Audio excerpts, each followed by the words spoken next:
Yeah, I think it's the art of listening, and I think acting too quickly sometimes without when you're in such a rush to do lots of things, and meet deadlines and things like that. I think there's a danger of not thinking it through properly, taking a step back, listening, you know, really shaping it and thinking, right, what do I actually want to do here? So I think sometimes acting too quickly or reacting too quickly to things has never really been a good thing. I think it's made me change the way I approach certain tasks and people, and sort of understanding more the way other people work and how they are as individuals has helped me to connect with them better. So, ultimately you end up with a better working relationship. So I think as you grow as a leader, I think you understand people better, if that makes sense. Welcome to another episode of the Leadership Conversations with Jono White podcast. And today our guest is Jill Howard. Welcome to the podcast, Jill. Oh, thank you, Jono. It's great to be here with you today. It is. It's lovely to have you on. I've been excited for this conversation. First of all, can you tell our listeners a little bit about what you do? Yeah, absolutely. So I'm Director of Education Services for a membership association in the UK. We work in the independent education sector, and we represent around about 150 independent schools, mostly in the UK, but some overseas as well. And my role really is to put together professional development for our heads and all of our school communities, really. So we try to reach senior leaders, middle leaders, subject leaders, heads of department, support staff, students, as many people as we can, really, to upskill teachers, to upskill leaders, and to provide professional support really for them, to help them move forward in their roles and build their school communities. So we're all about community, and we do a lot of work to build our community and strengthen it. And that's through writing newsletters and sending information out regularly. Sending them our professional development news, inviting them onto events, and all sorts of things, really. So, but as well as that, I support the CEO, and we work really closely together. It's a really exciting role. Yeah, amazing. It's such important work you're doing. And it's been something, probably the past 6 months, I've found that I've always known how important, membership associations are. But I believe, if anything, it's becoming even more important, and particularly that face-to-face or the community element of it. I just keep hearing, I feel like in the past 6 months, everything I hear about that's really gaining massive traction across industries and outside of associations has an element of that community, people coming together, having some people, whether they're peers or it's another connection, but you're able to be vulnerable and have people that you can pick up the phone and call and run things by them. And I know that's always had its place, but I feel like particularly the face-to-face element of that, it has, with our changing kind of social media world and everything, I don't know, I feel like it's becoming more important than ever. Yeah, I agree, Jono. I think that that sense of community and belonging is so important, and I think that we are, everybody is stronger together. Doing things in isolation, maybe it works for some people, but I think generally, I think a collective voice and a collective movement is much better. It's much healthier and more helpful. And I think since COVID, particularly, I think people realised that they needed somewhere to turn to. They needed some support. So in a way, that became a catalyst, if you like, to bring people together more. I agree completely. Well, let's talk about you. I'm so excited to hear some of your story. And so the first question I always ask guests is, to look back on your childhood or when you're a teenager, that or some people have had answers from when they were 5. Um, what was some or what is something that comes to mind from that younger time in your life that you look back and think, oh yeah, that really shaped me to be the leader I am, or was a bit of a signpost of, yeah, I actually already had kind of a passion for leadership and community even from a young age? Yeah, absolutely. I mean, it's funny, when you kind of you're asked these questions and you think back, you think, gosh, okay, yeah, maybe there was something there. I think my childhood was, to start with, it was very carefree, and lots of running around in sandpits and on the beach, having been brought up in the Middle East. So was lucky to have sunshine in a lot of my early days, which was lovely. Then when we moved back to the UK, I was around about the age of 10. Um, yeah, I think that sort of transition from one country to another at a young age perhaps helped me to build my resilience and made me a fairly strong person, because I had to sort of try and fit into a new environment and things like that, and adapt, just to kind of carry on, really. So I mean, I remember being quite what I would call a yes person. I'd always volunteer for stuff. If somebody said, "Oh, can you go and do this?" I'd be like, "Yeah, sure, I can do that, no problem." Um, and was always prepared to have a go at stuff, just to kind of join in, take part, take a few risks, and off I went. And I think obviously as a child you're learning and you make your mistakes, don't you? And you work out what went well and what didn't go so well.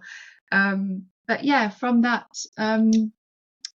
I think that had sort of helped to shape me a little. And I remember as I got a bit older, as a sort of a young teenager, if you like, I don't remember sort of getting much guidance from my parents really either. So I think I had to just sort of navigate the path a lot myself and work stuff out myself, which perhaps has played to my advantage potentially as well.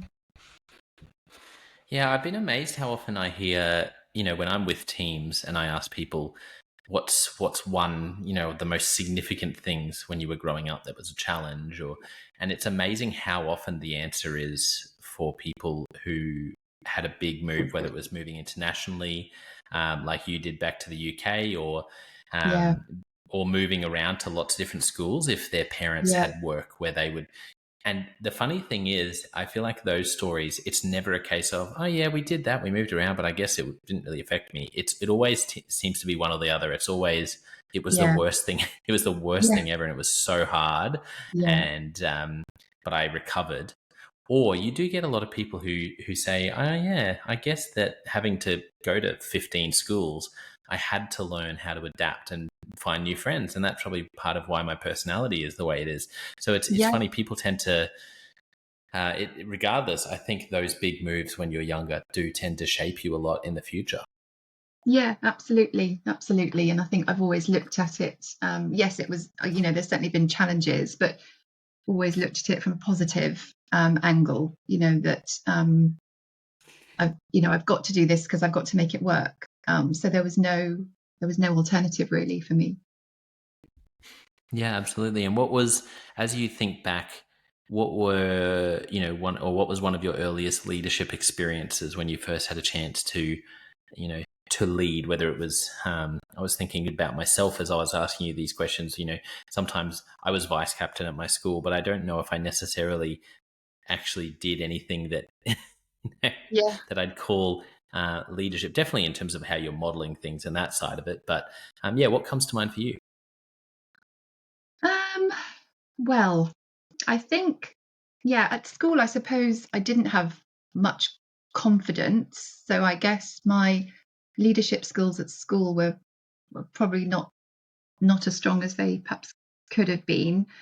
But I think as I started work, I mean, I went to college and I finished college when I was 19. I didn't go to university. I just went straight to work actually, because I felt that was the right route for me.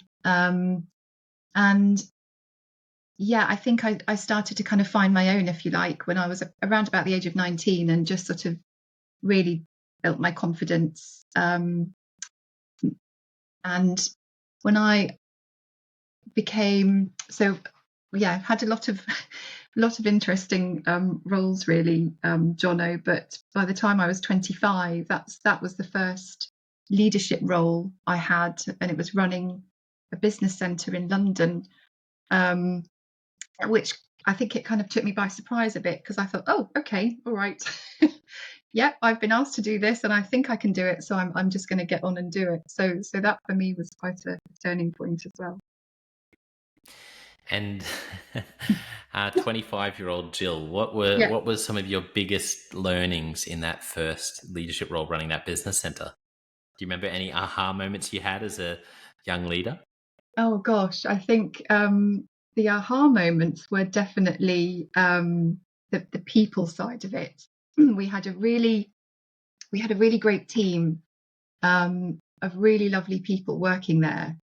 Because it was a business centre, it was serviced office space, so the customers obviously were a big part of it, and it was just lovely being able to sort of be in that role, and talk to people every day, and make sure they're all okay and they've got what they need, and that their businesses are going well. And doing the marketing side of it as well was really really enjoyable. I think that front facing part of it I really enjoyed.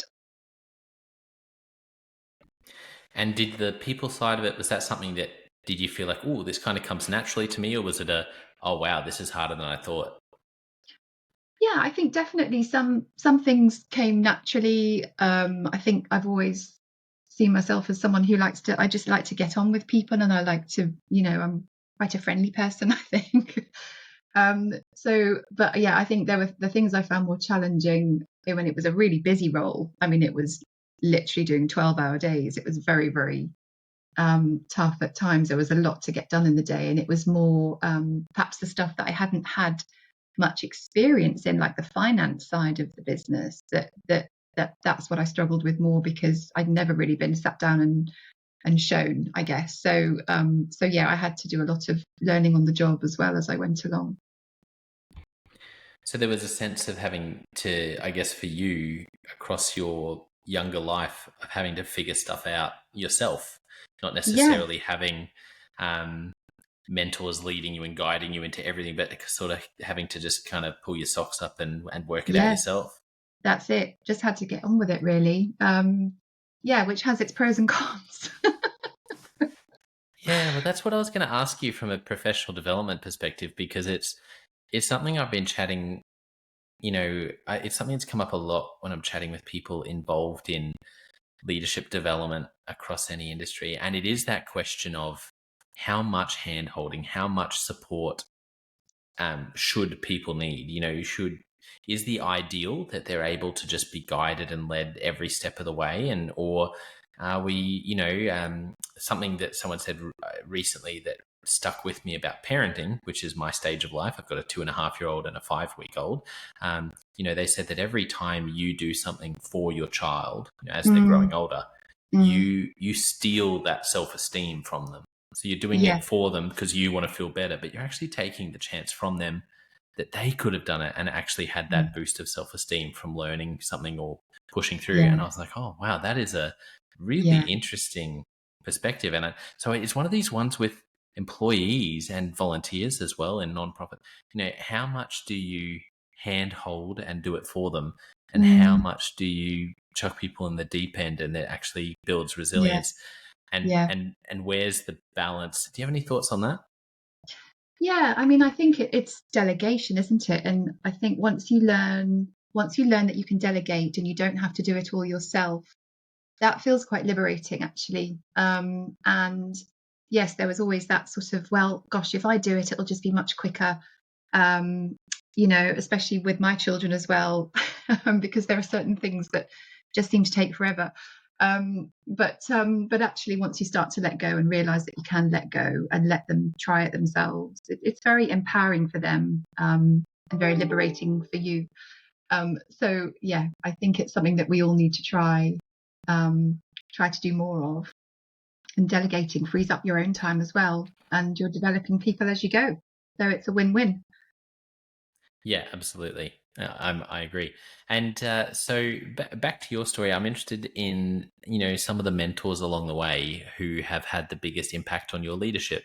Is there someone who comes to mind, and any stories that come to mind from your time working with them or being mentored by them? Yeah, I think our current CEO is amazing. So we've been working together for the past 8 years now, and we have a really good relationship. He's been a tremendous support to me. He's very good at developing people and giving them opportunities, and he's certainly given me lots of opportunities, and I feel like I've learnt a lot from him in the past few years. It's been quite a journey and quite transformational, and I'm really grateful actually to him. So yeah, long may it continue. I feel very fortunate to work with somebody who, we just get along so well, and that's a huge part of it as well. Um, but we listen to each other. I don't just learn from him; he learns from me too. So it's great. Mm. Yeah, that's what from 230 plus episodes of this podcast, I feel like one of the things that has been most surprising is just how often listening comes up, and it's impossible to ignore Yeah, the fact that when people talk about great leaders or people that mentored them or great experiences they had, it so often involves that sense of really feeling heard and feeling like, yeah, and then the opposite is true. The worst experiences is when you feel like even if someone says they're listening or is nodding along, they're not actually hearing you, or you don't feel heard. yeah. Um, any other, I guess, what else is it about the CEO you work with? If you were going to have to try to pinpoint, what is it that makes him such a great leader? What comes to mind? I think he's very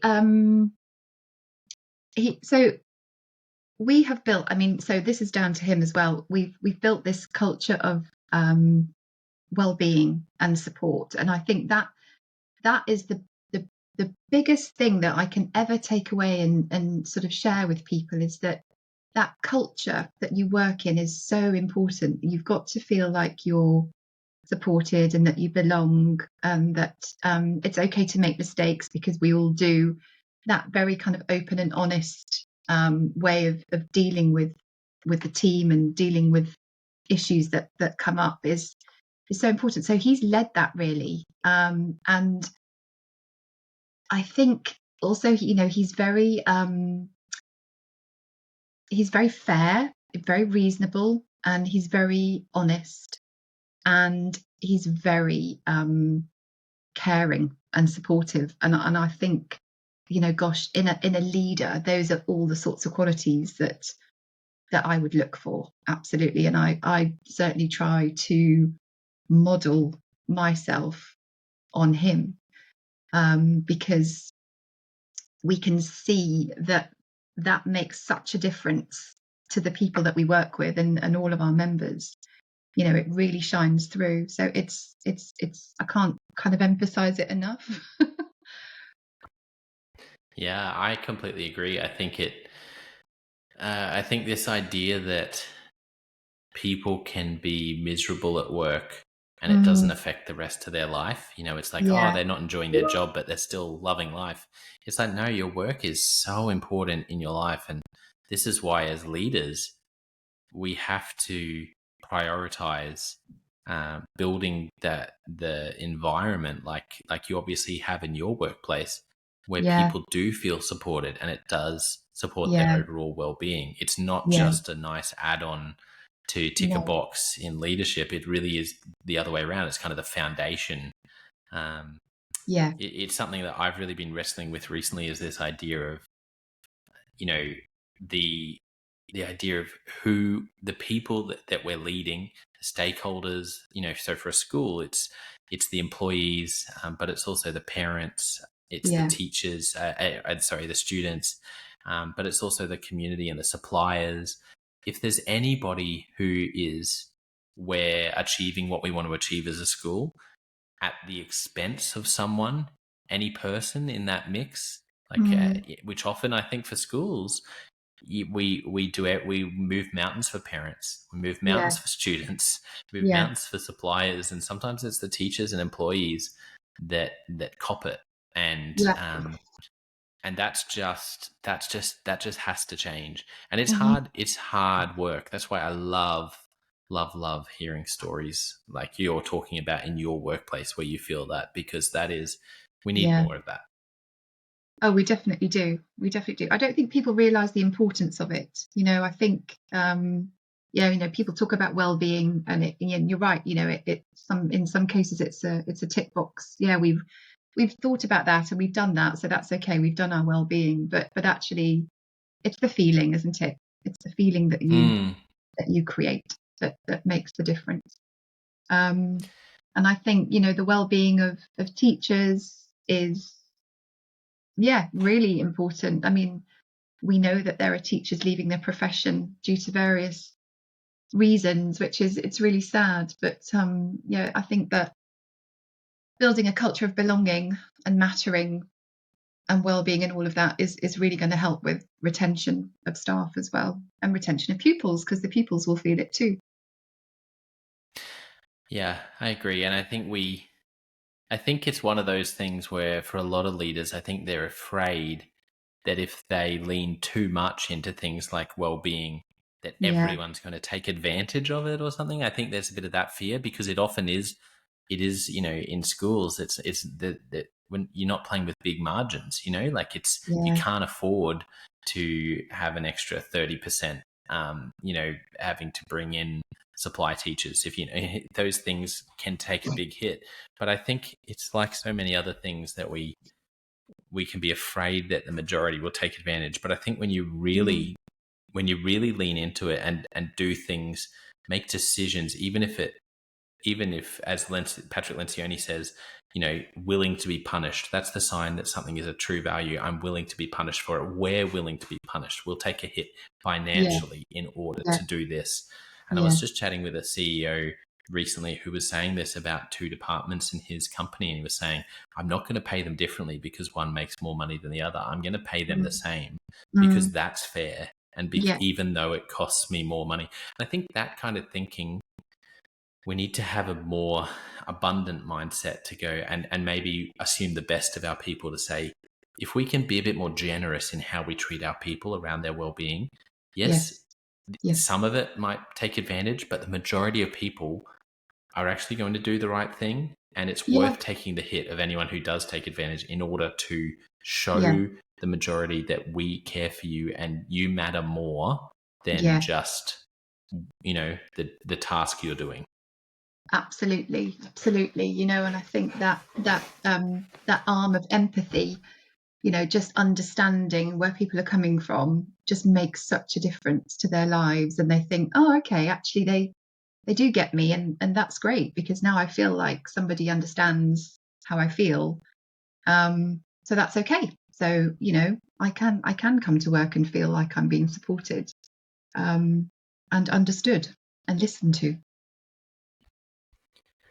Yeah, you hit the nail on the head. And it is so simple, and it sounds so simple, and yet when Yeah, it's not going well, oh boy, it's so hard to turn around. Or you have leaders who are going, I desperately yeah, want this environment to be supportive. So yeah, that's why it's great to have these conversations yeah. about workplaces like yours that do feel like that. Across Absolutely. your career, I'm interested. This is one of my favorite questions that Tim Mhm. Ferriss, another podcaster who I've followed along for a long time, I really enjoy his work. He often asks people whether they have any favorite failures.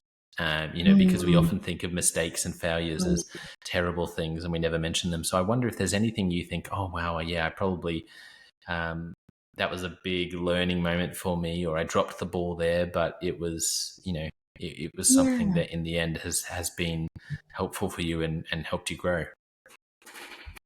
Yeah, I think that it's the art of listening, and I think acting too quickly sometimes, without when you're in such a rush, to do lots of things, and meet deadlines and things like that. I think there's a danger of not thinking it through properly, taking a step back, listening, you know, really shaping it and thinking, right, what do I actually want to do here? So I think sometimes acting too quickly or reacting too quickly to things has never really been a good thing. I think it's made me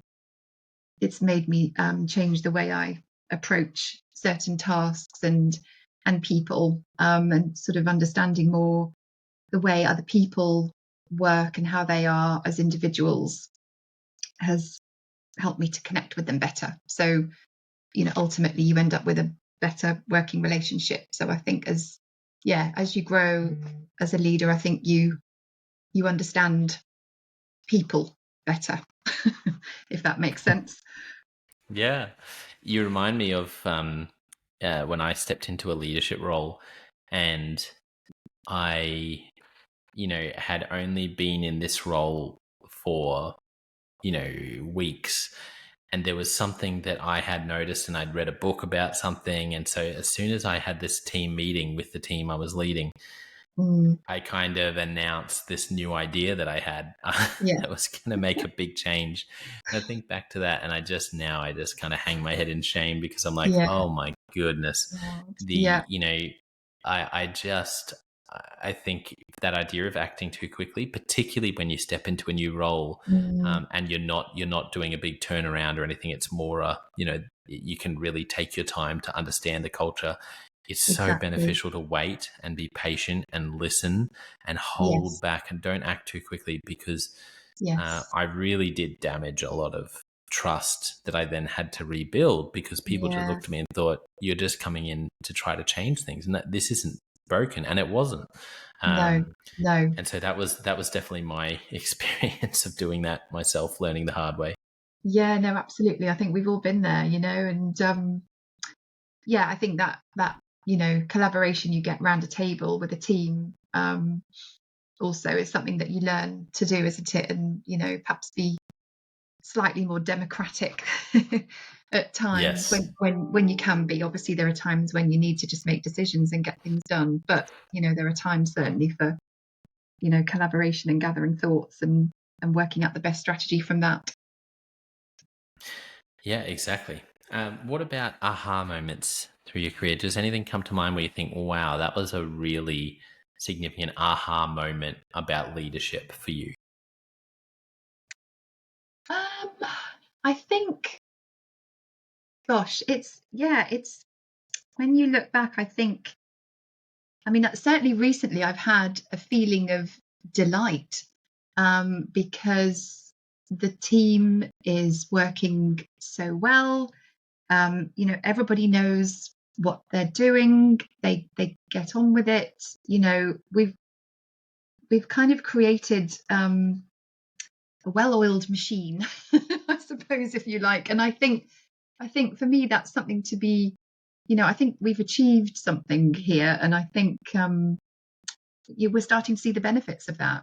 So that's a definite, moment of delight. I remember when I used to deliver training courses, when I was out in Dubai for a while. Um, One of the courses I used to deliver was customer care, so how to create excellent customer care, something along those lines. And we always used to talk about creating customer delight, and exceeding expectations and all of that stuff. So I kind of feel like this is, yeah, mixed in with all of that, really, because we've got a happy team, we've got happy leaders, and we've created that delight between us. So that's been a real aha moment.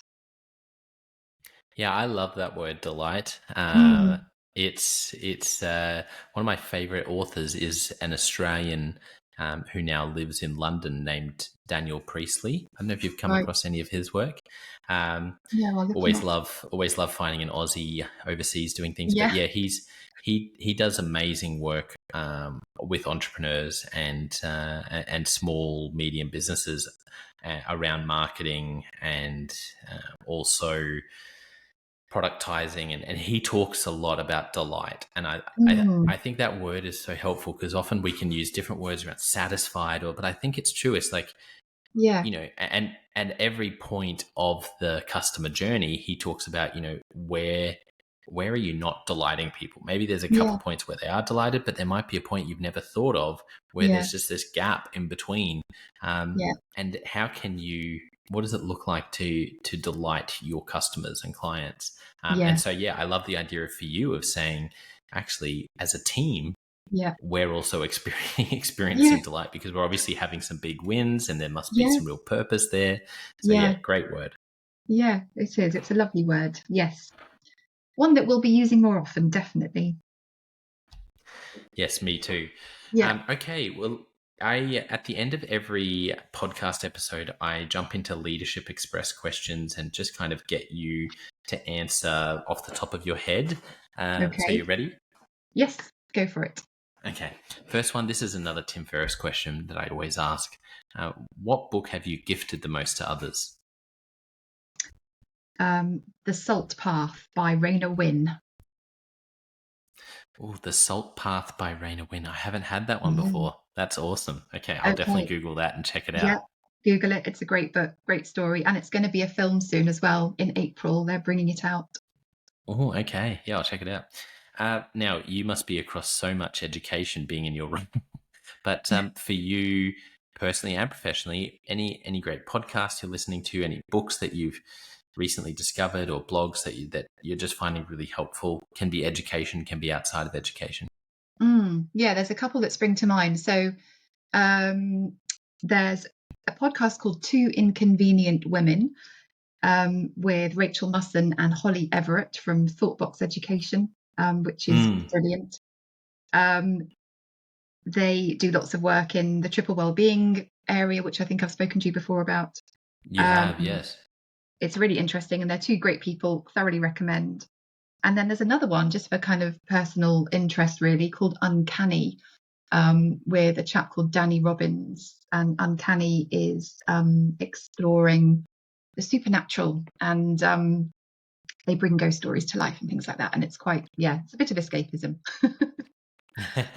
No, I love those kind of podcasts. For me, that was Smartless. I don't know if that's a really, really top of the charts one, but a couple of Okay. the guys, Jason Bateman from from one of the really famous kind of sitcom series. I've just lost it in my brain, but yeah, I really enjoy sometimes just being able to listen and, you know, not think about leadership or work, because Yeah, otherwise, even exactly. the most recent podcast I've gotten into is called Business Wars. It's once again a really well-known one, but I just love the kind of documentary feel as they walk you through things Yeah, like Boeing and the challenges they've had over yeah, recently, and they backtrack 30 years and look at where it might have come from. And I yeah, don't know, it's just so, I love learning from yeah, other people's stories. So when you hear these kind of really big stories like that, yeah, it's very, absolutely. yeah, there's a place for Yeah, that. So, yeah. And actually, just on that, hmm, Jono, I'm going off track here a little bit, but there is something coming up in March called Empathy Week here in the hmm, UK. I think it's from the 10th to the 14th of March. But that's their theme is storytelling. So I'm just picking up on what you were just saying just then, and it's that power of storytelling that can make such a difference to people's understanding of other cultures and other yes. experiences, and that yeah, it's going to be really exciting actually. So if you get a chance to look that one up Oh, as well.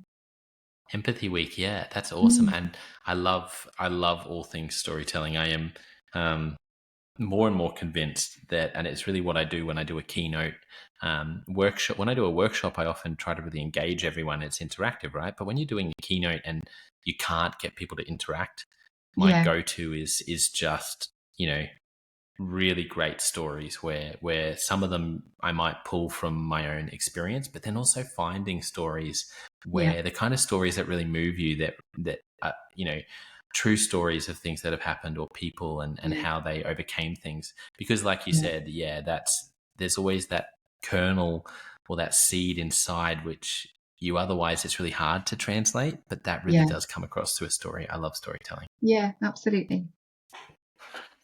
Okay, this one, what about favorite questions when you're with a group, when you're in a workshop, when you're with stakeholders or with your members? Are there any Jill go-to questions that you think I probably do use that one a lot? um, well, I always start by asking, "How are you?" Because I think it's always lovely to find out how people are. Um, and then I like to sort of start with a kind of coaching type question, I suppose. So what's going on at the moment? What's good with you at the moment? What's next? Those sorts of questions are always quite helpful. Yeah, they're great. I remember one of my mentors in the coaching and consulting space, one thing he said to me that's so simple, but it really stuck with me is whenever I'm meeting a leader, and particularly if it's a business opportunity or something, it can be so tempting to dive straight into the, what are we going to potentially do together? It's so exciting. And he always Yeah, said, make sure you ask them about, themselves and the person, yeah, and about them and their family, etc. Ask them yeah, about their team and the yeah. team they lead and their organization, kind of in that order. Yeah, Because just from those three questions, so tell me about the team you lead, or tell me about yourself and your family, tell me about the team you lead, and yeah, tell me about the organization for, someone who's in a CEO role. yeah, And I've used that so often because yeah, it shows from day one that I'm really intentionally trying to, make it about them and really try to understand them. yeah, So yeah, they're simple things, but they can make a big difference. yeah. I can absolutely. Yeah, yeah. What about, so you work obviously with heads of schools. What's a big struggle or problem that heads of schools in the independent school space are experiencing right now? Right now, yeah, it's an interesting landscape at the moment. There's financial constraints and there's political things going on, which is proving quite challenging at the moment for heads of independent schools in the UK. Um, so there's business rates relief has just been removed. National insurance contributions are going up for employees, and Mm, there's VAT on school fees as of January. wow. Um, so there's sort of been a triple whammy, and yeah, there'll be some yeah, lots of strategic conversations going on in schools right now.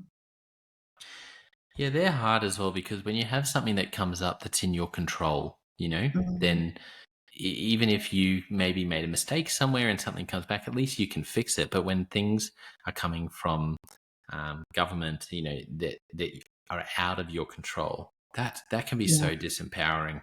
That's really hard.